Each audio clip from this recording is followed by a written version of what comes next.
Daily. Taste the Daily.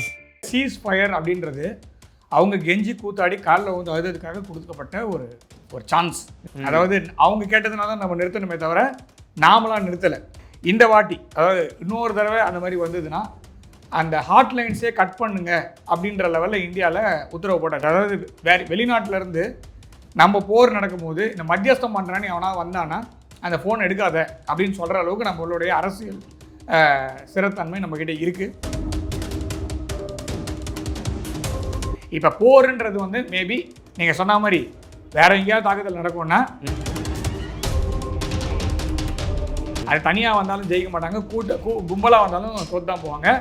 உனக்கு என்ன ideology? உனக்கு ஐடியாலஜி காரி துப்புற மாதிரி ஐடியாலஜி 70 வருஷம் அது 75 வருஷம் ஆகுது. உன் நாடு உருப்பிட்ட மாதிரி இல்லை, உன் கூட இருக்க எவனுமே உருப்பிட்ட மாதிரி தெரியல. நீ எவனுக்குமே உண்மையா இல்லை. நீ சவுதி அரேபியாவுக்கும் உண்மையா இல்லை, சைனாவுக்கும் உண்மையா இல்லை, அமெரிக்காவுக்கும் உண்மையா இல்லை. ஸோ உன் தத்துவம் சத்தியமும் உலகத்தில் வேற எவனுக்குமே இருக்கிறதுக்கு சான்ஸே இல்லை. அப்போ கேவலமான தத்துவத்தை கொண்ட ஒரு நாடு பாகிஸ்தானை பொறுத்த வரைக்கும் ராணுவ ரீதியாக பாகிஸ்தான் வெற்றி பெறவே முடியாது. இதை நீங்க எழுதி கூட வச்சுங்க. அது அமெரிக்கா பின்னாடி வந்தால ஒட்டுமொத்த உலகமும் சேர்ந்து பாகிஸ்தானை பேக் பண்ணா கூட இது அவுட் சைட் ஆஃப் ஸ்டம்ப் பால்ல எட்ஜ் வாங்கி உள்ள இன்சைட் எட்ஜ் வாங்கி போல்ட் ஆற மாதிரி தான் பாகிஸ்தான் பண்ணும்.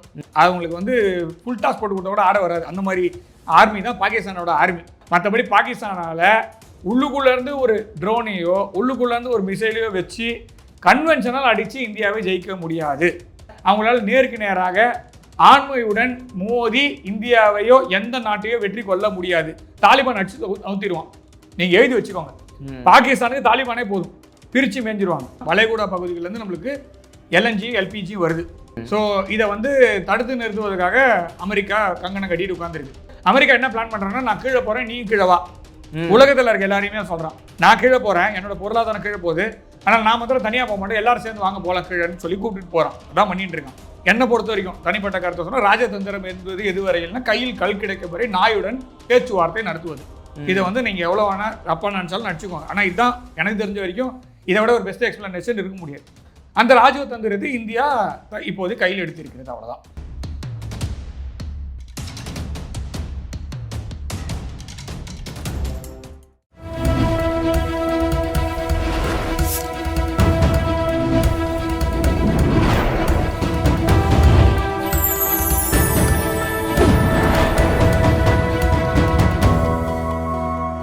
சேனல் 5 தமிழ் நேயர்களுக்கு வணக்கம். இந்த நேர்காணலில் நம்மோடு இணைந்திருப்பவர் ஜியோ பொலிட்டிக்கல் அனாலிஸ்ட் திரு கணேஷ்குமார் அவர்கள். வாருங்கள், அவரோடு பேசுவோம். சார் வணக்கம். சார் வணக்கம். ஜெயின் சார். ஸோ சமீபத்தில் பாகிஸ்தான் ராணுவ தளபதி அசீம் முனீர் அவங்களுடைய இந்த ராணுவ தலைமையகத்தில் பேசும்போது சொல்லியிருக்காரு, இன்னும் ஒரு தாக்குதல் நடத்தணும் அப்படின்னா அது இந்தியாவின் எல்லைகளில் மட்டும் இருக்கக்கூடாது, இந்தியாவின் இதர பகுதிகளிலும் முக்கியமான நகரங்களிலும் தாக்குதல் நடத்துவோம் அப்படின்ற மாதிரி சொல்லி பேசியிருக்காரு. இப்போ அவர் பேசக்கூடிய அந்த பேச்சுக்கள், இன்னொரு பக்கம் இந்தியாவில் நடக்கக்கூடிய சில நிகழ்வுகள், இதெல்லாம் வச்சு பார்க்கும்போது இந்தியா அடுத்த ஒரு போரை சந்திக்க தயாராக இருக்குதா? இந்தியா போன வருஷம் இந்த ஆப்ரேஷன் சிந்தூர் போது நாம் வந்து ஒரு பாஸில் தான் இருக்கும். போரின் நடுவே ஒரு பாஸ், அதாவது ஒரு எப்போ வேணால் போர் திரும்ப தொடங்குவதற்கான சாத்தியக்கூறுகள் இருக்குது. அது முடியல. ஸோ இது வந்து சீஸ் ஃபயர் அப்படின்றது அவங்க கெஞ்சி கூத்தாடி காலில் வந்து அழுதுக்காக கொடுக்கப்பட்ட ஒரு சான்ஸ். அந்த சான்ஸ் தான் அவங்க இன்றைக்கி வாழ்ந்துட்டு இருக்காங்க. ஏன்னா என்ன சொல்கிறது, ஏர் சுப்பீரியாரிட்டி இருந்தது நம்மக்கிட்ட. அந்த 3 நாட்களில் ஒரு அணு ஆயுத சக்தி கொண்ட ஒரு நாட்டை அந்த அணு ஆயுதம் கீழேருந்து மேலே வர்றதுக்கு முன்னாடியே அது உள்ளே வச்சு வறுத்து எடுத்தாச்சு. அதே மாதிரி அவங்களுடைய எல்லா விமான தளங்களும், நான் சொல்கிறது வந்து ஏர்போர்ட் இல்லை, ஆர்மி அதாவது இராணுவ தளங்கள் எல்லாத்தையுமே அதாவது எல்லா இராணுவ தளமே ஒரு ஃப்ளைட் கூட போக முடியாத மாதிரி ஆக்கியாச்சு. லேண்டிங்லாம் பண்ண முடியாது. ஒவ்வொன்றும் 30 அடி ஆழத்து கொண்ட பள்ளமாக போட்டு பெருசு பெருசாக அதை ரொப்பி மூடி கொண்டு வரதுக்கே கிட்டத்தட்ட 3 வாரம் 4 வாரம் ஆச்சு. அதுவும் வந்து அதுக்கான பணமும் அமெரிக்கா கிட்டேருந்து வாங்கி அதை மூடினாங்க. ஸோ அதனால் இது வந்து நம்ம பாஸ்டில் தான் இருக்கோம், அன்றைக்கே ரெடி. அதாவது அவங்க கேட்டதுனால தான் நம்ம நிறுத்தணுமே தவிர நாமளாம் நிறுத்தலை. அதுவும் பாகிஸ்தானோட டிஜிஎம்ஓ அமெரிக்காவோடைய பிரசிடென்ட் சொல்கிறாரு, நான் வந்து நிறுத்துறேன்னு. யார் சொன்னாலும் ஃபோனை எடுக்காதீங்கன்னு சொல்கிற அளவுக்கு போயாச்சு நம்ம. இந்த வாட்டி அதாவது இன்னொரு தடவை அந்த மாதிரி வந்ததுன்னா அந்த ஹாட்லைன்ஸே கட் பண்ணுங்க அப்படின்ற லெவலில் இந்தியாவில் உத்தரவு போட்டாங்க. அதாவது வெளிநாட்டிலேருந்து நம்ம போர் நடக்கும்போது இந்த மத்தியஸ்தம் பண்ணுறான்னு அவனா வந்தானா அந்த ஃபோன் எடுக்காத அப்படின்னு சொல்கிற அளவுக்கு நம்மளுடைய அரசியல் சிறத்தன்மை நம்மக்கிட்ட இருக்குது. அதனால இப்போ பாகிஸ்தான் அசீம் முனீர் வந்து எந்த போரை பற்றி பேசுகிறாருன்னு எனக்கு தெரியல. ஏன்னா இவங்க தான் கெஞ்சினாங்க. இவர் போய் பங்கரில் ஒழிஞ்சிக்கினார். செத்து போனாங்க லிஸ்ட்டு ஒன்று, பெரிய லிஸ்ட்டு ஒன்று இருக்குது. இவங்க எல்லாம் ஷஹீதுன்னு சொல்லிட்டு அவங்க வந்து ஊரில் போட்டு ஒரு பெரிய லிஸ்ட்டே கொடுத்தாங்க. அது கூட அன்னைக்கு ஒத்துக்கல. ரொம்ப நாள் கழிச்சு இவங்கெல்லாம் இந்த மாதிரி வீர மரணம் அடைந்தாங்கன்னு சொல்லி லிஸ்ட்டு கொடுத்தாங்க. அவ்வளோதான். ஸோ அந்த மாதிரி இருக்கக்கூடிய நாடு தான் பாகிஸ்தான். வந்து அவங்களுடைய அது எந்த போராக இருந்தாலும் சரி அவங்களோட வீரர்களோட உடலையே பெற்றுக்கொள்ள மறுக்கும். அவங்க ஊர்லேருந்து அவங்களோட பெஸ்ட் பெட் என்னென்னா எல்லை தாண்டிய பயங்கரவாதம் தான். இப்போ போருன்றது வந்து மேபி நீங்கள் சொன்ன மாதிரி வேற எங்கேயாவது தாக்குதல் நடக்கும்னா அது எல்லை தாண்டிய பயங்கரவாதத்தை ஏதாவது பயங்கரவாத குழு அனுப்பி அந்த மாதிரி ஏதாவது பண்ணுவாங்களே தவிர ஆர்மிலாம் அது வராது. முதல்ல ஆர்மி வந்து ஜெயிச்சதே கிடையாது. அது தனியாக வந்தாலும் ஜெயிக்க மாட்டாங்க, கும்பலாக வந்தாலும் தோத்து தான் போவாங்க. 1971 சரி, 99 இருந்தாலும் சரி, 2025 இருந்தாலும் சரி, அடுத்து வரக்கூடிய 2026 இருந்தாலும் சரி, பாகிஸ்தான் தோல்வியை தான் சந்திக்கும். நம்மளுடைய அரசியல் திறமை இப்போ ரொம்ப நல்லா இருக்கிறதுனால நாம் இப்போ பாஸ்டில் தான் இருக்கோம். பாகிஸ்தான் ட்ரை பண்ணிகிட்டே தான் இருப்பாங்க. அந்த சீஸ் ஃபயர்னு கெஞ்சி கேட்டு ஒரு 3 மணிக்கு கொடுத்தோம்னு நினைக்கிறேன். 3 மணிக்கு 4 மணிக்கு கொடுத்தோம். வயலேட் பண்ணாங்க ஒரு 1/4 மணி நேரம் 1/2 மணி நேரம் கழிச்சு. திருப்பி போட்டு தம்சம் பண்ணதில் 8 மணிக்கு திரும்ப வந்து கெஞ்சி கூத்தாடி போதும் நிறுத்துங்கன்னு சொன்ன உடனே சரி ஒழிஞ்சு போன்னு விட்டது. அந்த பாஸ் தான் இன்னைக்கு ஒன்று இருக்குது. இந்த டேப் ரெக்கார்டர்லாம் நீங்கள்லாம் சின்ன பசங்களாக இருந்திருப்பீங்க. மேபி அந்த டேப் ரெக்கார்டரில் அந்த பாஸ்னு ஒரு பட்டன் இருக்கும். ஆமாம், அது எங்கே பாடின்னு இருக்கோ அந்த இடத்துல இருக்கும். அதை எடுத்து விட்டிங்கன்னா திரும்பி அந்த சங்கீத ஸ்வரங்கள் பாட்டு பாடும். அதனால் அவங்க அப்படியே நிற்க வேண்டியது தான். ஸோ அதனால் எடுத்து விட்டுலாம். ஆனால் அவங்க அதுக்கு ரெடியா அப்படின்றது அவங்க தான் சொல்லணும். இதில் போர் நிறுத்தம் அப்படின்றது பாகிஸ்தான் தான் கேட்டது. இந்தியா ஒழிஞ்சு போகுதுன்னு விட்டு கொடுத்தது தான் அந்த பாஸ்.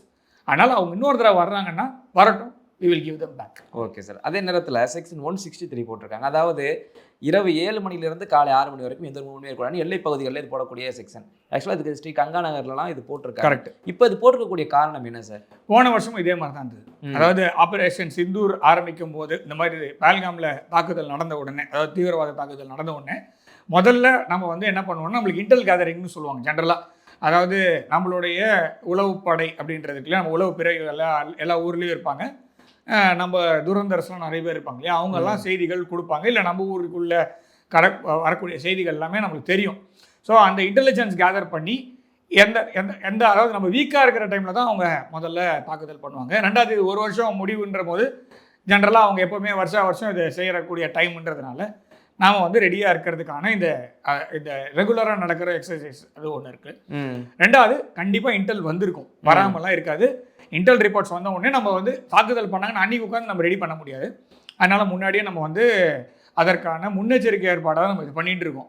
இதில் இன்னொரு விஷயம் என்னென்னா, அசீம் முனீரோட பேச்சு போன இந்த நீங்கள் சொன்னீங்களே கேட்குறீங்களே, அவர் எப்படி பேசுகிறாருன்னா ஒரு கொல்லக்கூட்ட தலைவர் மாதிரி பேசுகிறதே தவிர ஒரு இராணுவ அதிகாரி மாதிரி பேசல. அவர் என்ன சொல்றாரு, இது 2 நாடுகளுக்கான போராக நான் பார்க்கவில்லை, 2 தத்துவங்களுக்கு இடையான ஒரு மாபெரும் போராக நான் பார்க்கிறேன். தத்துவம் வச்சிருக்காரு. அதான் என்ன தத்துவம் தெரியல. ஐடியாலஜிக்கல் வார் அப்படின்னா உனக்கு என்ன ஐடியாலஜி? உனக்கு ஐடியாலஜி காரி துப்புற மாதிரி ஐடியாலஜி 70 வருஷம் அது 75 வருஷம் அது உன் நாடு உருப்பிட்ட மாதிரி இல்லை, உன் கூட இருக்க எவனுமே உருப்பிட்ட மாதிரி தெரியல. நீ எவனுக்குமே உண்மையா இல்லை. நீ சவுதி அரேபியாவுக்கும் உண்மையா இல்லை, சைனாவுக்கும் உண்மையா இல்லை, அமெரிக்காவுக்கும் உண்மையா இல்லை, ஆப்கானிஸ்தானுக்கும் உண்மையா இல்லை. இந்தியாவோட தகராறு ஆரம்பத்தில் இருந்தே 100 துண்டா வெட்டுவேன், பிளேடு போட்டு சாவடிப்பேன்லாம் பேசின்னு இருக்க. ஸோ உன் தத்துவம் சத்தியமாக உலகத்தில் வேற எவனுக்குமே இருக்கிறதுக்கு சான்ஸே இல்லை. அப்போ கேவலமான தத்துவத்தை கொண்ட ஒரு நாடு. நம்ம இந்த கோவிட் வந்த போது 80 நாடுகளுக்கு மேலே நாம் வந்து தடுப்பூசியை தானமாக கொடுத்துருக்கோம். அப்புறமா சில நாடுகளே விற்றோம், நிறைய இருக்குது. அதே மாதிரி பிபிஇ கிட்டு தானமாக கொடுத்தோம். நாம் மாத்திரம் ஏண்டு வராமல் அத்தனை பேரையும் சேர்த்து தூக்கிட்டு வந்திருக்கோம். இந்த தத்துவம் எங்கே இருக்குது? அந்த தத்துவம் இருக்குது. இது ஐடியாலஜிக்கல் வார்ஃபேர். மேபி அப்படி இருக்கலாம். அதாவது அடுத்த நாட்டை அழிக்கணும்னு துடிக்கிற ஒரு ஐடியாலஜி, அடுத்த நாடு எதிரி நாடாக இருந்தாலும் காப்பாற்றணுன்ற ஒரு ஐடியாலஜி இந்தியாவுக்கு இருக்குது. இது கரெக்டாக இருக்கும். ஓகேவா? ஏன்னா ஈரானை கண்டாலே உங்களுக்கு ஆகாது. ஈரானை காட்டியும் கொடுப்பாங்க, வேற எதுவும் சொல்ல விரும்பல. ஆப்கானிஸ்தான் அழிஞ்சதுக்கான முழு காரணம் பாகிஸ்தான் தான். மத்திய ஆசிய நாடுகளோட பிரச்சனை பாகிஸ்தான், இந்தியாவோட ப்ராப்ளம் பாகிஸ்தான். மாலத்தீவில் அந்த பிரசிடென்ஷியல் பேலஸை பிடிச்சிட்டாங்க, அதிபர் மாளிகை. ஹெல்ப் பண்ண வாடான்னு கூப்பிட்டு போது எங்களால் வர முடியாதுன்னு தானுங்க ஒன்றுங்க பாகிஸ்தான். ஸோ இது வரைக்கும் உதவிக்கு ஒரு நாள் கூட போனது கிடையாது.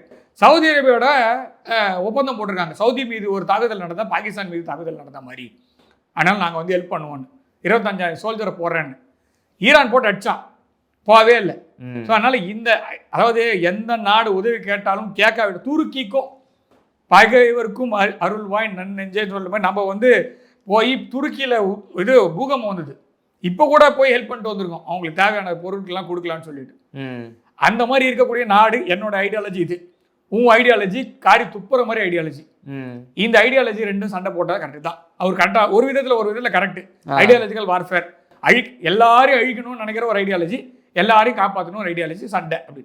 அந்த மாதிரி பேசிட்டு இருக்க ஒரு மனுஷங்கிட்ட நம்மளால எதுவும் பேச நம்பி நாட்டை கொடுத்துருக்காங்களே அந்த மக்கள் ஒரு அமெரிக்காவுடைய ஆதரவு தான் இதுல. அமெரிக்கா தான் அவர் அப்பாயின்ட் பண்ணியிருக்கு. அதாவது போர்ல ஜெயிச்சாதான் சிடிஎஸ், அதாவது இது கொடுப்பாங்க, ஃபீல்டு மார்ஷல் கொடுப்பாங்க. இவர் என்ன போற ஜெயிச்சாரு, இவரை பொழந்திருப்பாங்க அவங்க ஊர்லயே. அதுக்காக பயந்து போய் சரி ரோட்ல போட்டு பொழந்துட போறாங்கன்றதுக்காக சரி இந்த போரை நீ ஜெயிச்சதா வச்சுக்கோ, இந்த வச்சுக்கோன்னு சொல்லி கொடுத்துட்டு போனாங்க. இந்த கப்பு ஒன்று திருட்டிட்டு போனாங்க, ஞாபகம் இருக்கா? ஒரு கப்பு, ஆசியா கப்பு வாங்கும்போது ஜெயிச்ச கப்பை குடுறான், நான் இருந்தாலும் எடுத்துட்டு ஓட்டான். ஸோ அந்த மாதிரி தான் இது. ஸோ அதுக்கு வந்து ஐசிசி என்ன சொல்லுதுன்னு பாருங்க, ஒன்றும் கிடையாது, அதே மாதிரி தான் இது. ஸோ அந்த அந்த அடி வாங்குனது நான் தான், அந்த கிண்ணம் எனக்கு தான்ற மாதிரி தான் இந்த சிடிஎஸ், அதாவது இந்த ஃபீல்டு மார்ஷல்ன்ற அதாவது பொறுப்பு அது. இதை பதவியாக்கி அலங்காரம் பண்ணி உட்கார வச்சிருக்காங்க.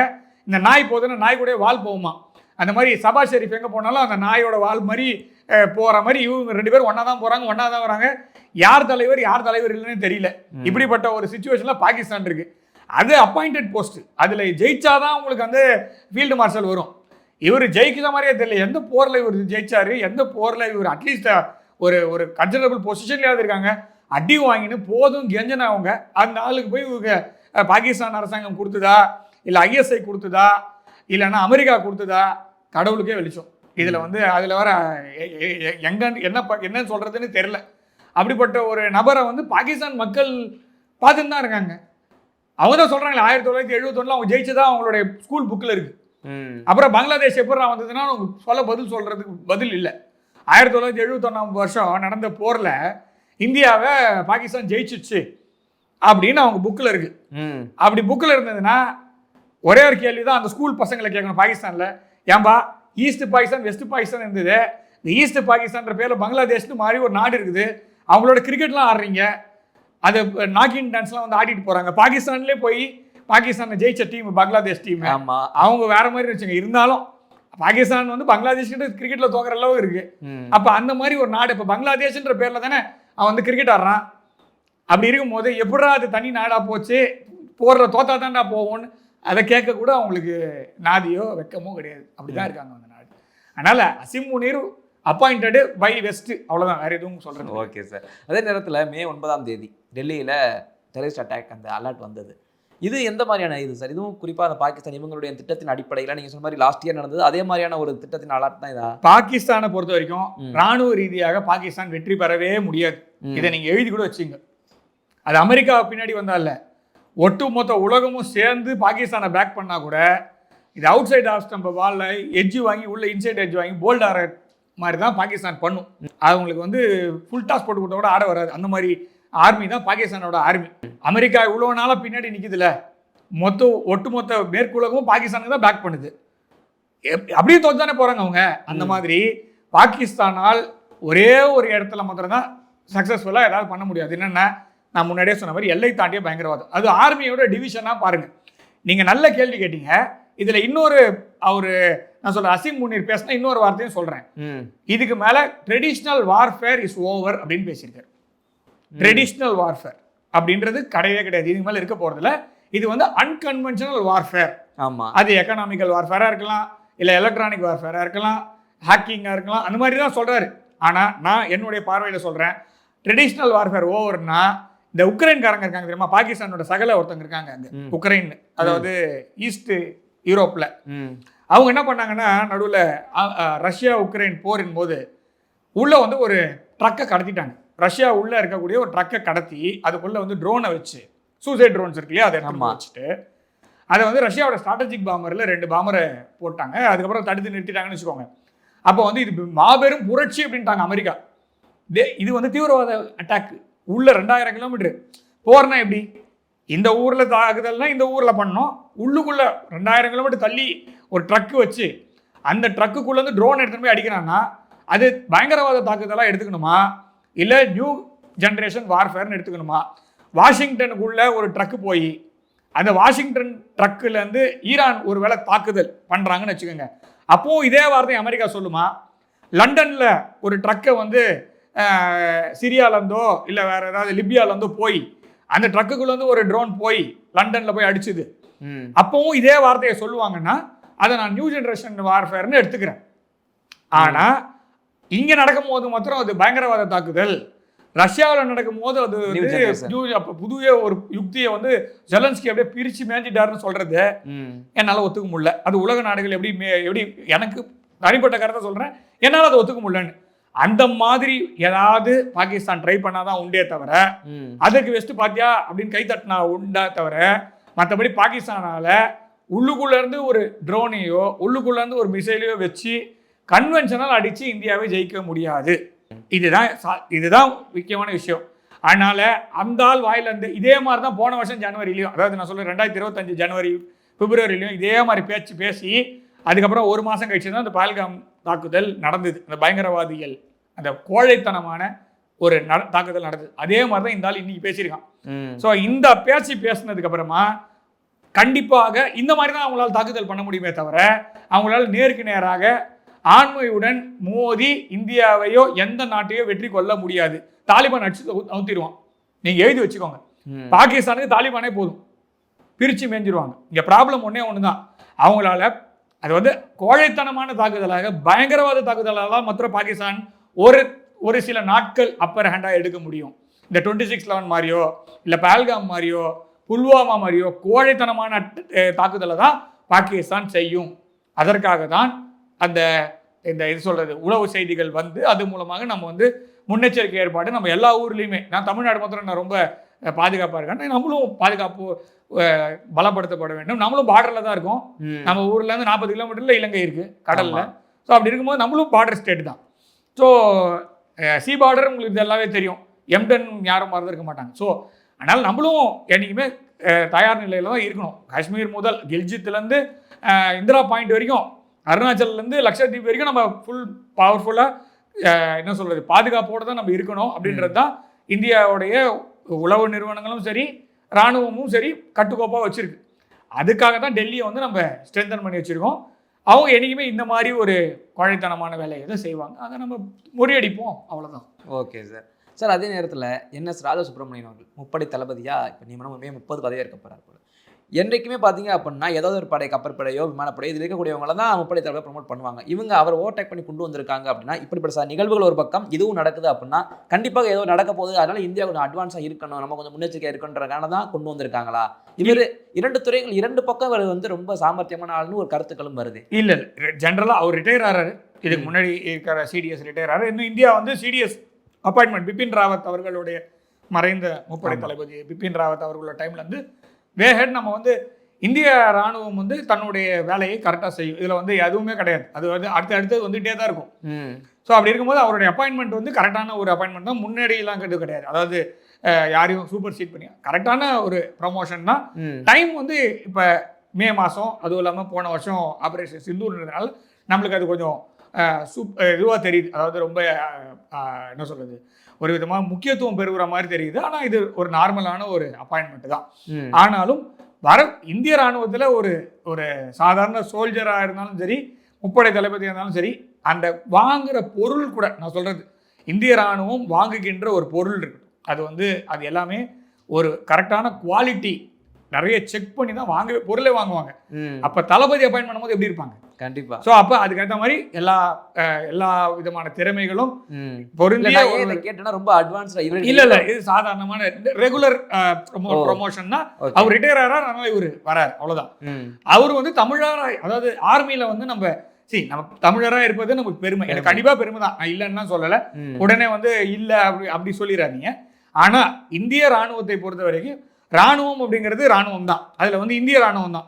அதுக்குள்ளே இருக்கிறவங்களை வந்து மத ரீதியாகவோ மொழி ரீதியாகவோ மாநில ரீதியாகவோ நம்ம பிரித்து பார்க்க மாட்டோம்.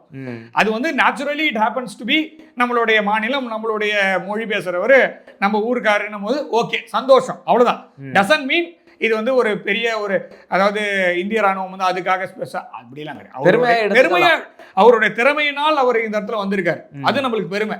அது வந்து ஒரு இந்தியராக பெருமைப்படுவோம், தமிழராக கூடுதல் பெருமை இருக்கு. ஆனால் முதல் பெருமை இந்தியராக பெருமைப்படும். அதுக்கு நெக்ஸ்ட் ஓகே நம்ம வந்து தமிழராக அப்புறமா நீங்கள் எவ்வளோ வேணால் பிரிச்சுட்டு போங்க. இந்திய ராணுவத்தில் பொறுத்த வரைக்கும் இந்திய ராணுவத்தில் எந்த ஒரு பிரிவுகளும் கிடையாது. இந்திய ராணுவம்ன்றது இந்திய ராணுவம் தான். அதுக்குள்ள அது ரெஜிமெண்ட் ரீதியாக இருக்க பிரிவுகள் அது வேற, அது வந்து அட்மினிஸ்ட்ரேட்டிவ் பர்பஸ். பட் மொழி ரீதியாகவோ இன ரீதியாகவோ அந்த இது கொண்டு வர வேண்டாம்ன்றது என்னுடைய தனிப்பட்ட கருத்து. Okay sir. அதே நேரத்தில் பிரதமர் மோடி அவர்கள் தங்கத்தெல்லாம் வாங்க வேண்டாம், நீங்கள் பெட்ரோல் டீசல் இதை நம்ம சேகரிக்க வேண்டும். ஏன்னா அவருடைய கான்வாயில் கூட பார்த்தீங்கன்னா எலக்ட்ரிக் வெஹிக்கிளை வந்து வைங்கன்ற மாதிரி இன்னைக்கு உத்தரவு கூட போட்டிருக்காரு. இப்போ அவர் இதெல்லாம் சேமிக்கணும் அப்படின்ற ஒரு எண்ணப்பாட்டில் எடுக்கிறாரு அப்படின்னா அதுக்கான காரணங்கள் என்ன சார்? ஆயில் வந்து நம்ம வந்து கிட்டத்தட்ட 70% வெளிலேருந்து வாங்குறோம். 70-80% வெளிலேருந்து வாங்குறோம். அதில் முக்கியமாக வளைகுடா பகுதிகளிலேருந்து நம்மளுக்கு LNG LPG வருது. ஸோ இதை வந்து தடுத்து நிறுத்துவதற்காக அமெரிக்கா கங்கணம் கட்டிட்டு உட்காந்துருக்கு. வாங்கினா சாங்ஷன்ஸ் போடுவேன்னு உட்காந்துருக்கான். இது வந்து என்னை பொறுத்த வரைக்கும் தனிப்பட்ட கருத்தை சொன்னால் ராஜதந்திரம் என்பது எதுவரையில்னா கையில் கல் கிடைக்க வரை நாயுடன் பேச்சுவார்த்தை நடத்துவது.